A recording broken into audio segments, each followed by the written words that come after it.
The United States has just launched its next wave of attack against its enemies, and that is the GOP. House Speaker Mike Johnson, who is a long critic of Biden's policies towards Ukraine, has just flipped, gave an impassioned speech about helping Ukraine, and his exact words are, "I believe she, Vladimir Putin, and Iran really are an axis of evil," and he is pushing measures to get over $100 billion of funding for Israel, Ukraine, and Taiwan. I said this was going to happen back in November, and I'll link the video below. This is the year that the US is going to reposition itself as the clear top dog. Our dollar is incredibly strong. It's heading for its best run in a year. We are producing more crude oil than any country ever has. We just destroyed Russia and China's hypersonic superiority by launching a much more sophisticated and superior product. And the rare earth monopoly that was held by China is being destroyed by the new deposits found in Wyoming. And because of all the global uncertainty, the amount of US treasuries held by foreign nations has increased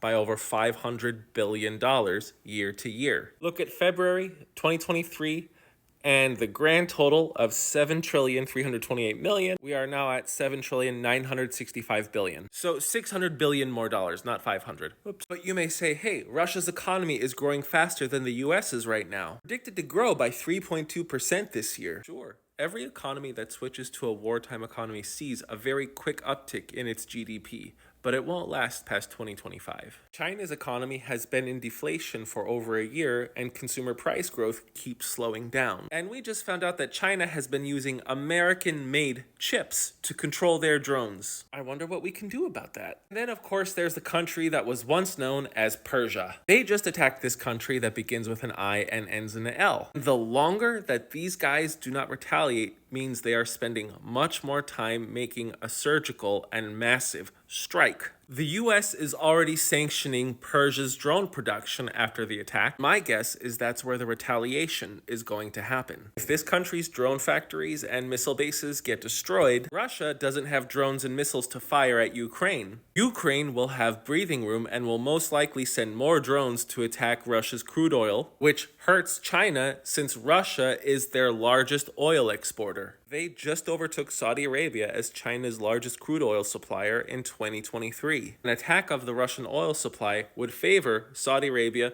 the rest of OPEC, and especially the United States, leaving China with weak allies and more expensive, hard-to-come-by oil. The reason why this is happening in 2024 and not sooner is because it's an election year and nobody wants this man to be president again. Most of the GOP does not want him, and of course NATO does not want another Donald Trump presidency since he would do whatever Russia asked. A Russian defeat during an election year is an immediate shoo-in for Biden to get reelected. And since it is an election year, you will most likely start to see gas prices come down. Wait, but doesn't America only have 17 days left of oil? No, we have about 150. If every other oil-producing country all of a sudden just stopped existing, yes, we would only have 17 days of oil. We set up the SPR as a protection against any oil embargo from OPEC. It's one of the largest in the world, and we have to make sure that we have at the very least 90 days of net import cover. And as you can see, we are well above that. Just remember, for the late 90s and up to 2010, we were well under that limit. But nobody's talking about that.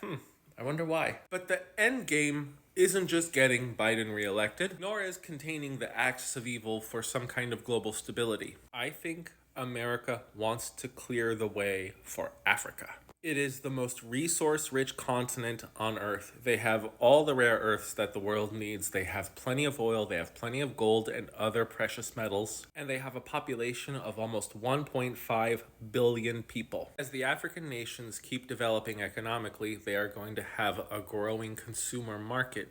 And guess who wants access to that market? Everybody does, but the US is going to do the most maneuvering for it. The next great chapter of the world's future lies in Africa, and that's why the great powers are trying to be a page or two in it. I'm the Geo Hussar, and I believe that the African nations are the future. Thanks for watching.